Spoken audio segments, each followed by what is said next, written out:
कई सरकारी कार्यालयों में दिखने लगा कोरोना का खौफ। रजरप्पा मंदिर, रामगढ़ के चर्च, गुरुद्वारा में विदेशी नागरिकों के प्रवेश पर लगी रोक। झारखंड सरकार की तरफ से 14 अप्रैल तक स्कूल, कॉलेज, पार्क, मॉल और अन्य संस्थानों को बंद रखने का असर दिखने लगा है। राजधानी के अधिकतर पार्क में अब भीड़ कम होने लगी है। वहीं सरकारी कार्यालयों, पुलिस मुख्यालय, सचिवालयों में भी कोरोना को लेकर लोग सजग होने लगे हैं। देश में फिलहाल स्टेज 2 कोरोना वायरस का संक्रमण ही सामने आया है। एहतियात के तौर पर रजरप्पा मंदिर समेत रामगढ़ जिले के चर्च, गुरुद्वारा में विदेशियों के प्रवेश पर रोक लगा दी है।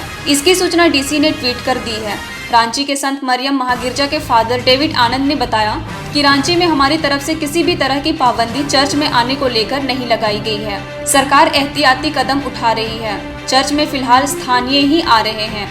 रांची के उपायुक्त ने कोरोना से संबंधित गलत जानकारी देने वालों के खिलाफ कड़ी कार्रवाई करने का आदेश भी दिया है। उन्होंने कहा कि संक्रमित व्यक्ति अथवा सरकार के आदेश का उल्लंघन किया गया तो उनके ट्विटर अकाउंट पर लोग सूचना दे सकते हैं। झारखंड में सूचना आयोग को 31 मार्च तक बंद कर दिया गया है। इसी तरह झारखंड हाई कोर्ट में 31 अक्टूबर तक 2 घंटे तक की कोर्ट की कार्रवाई हो रही है।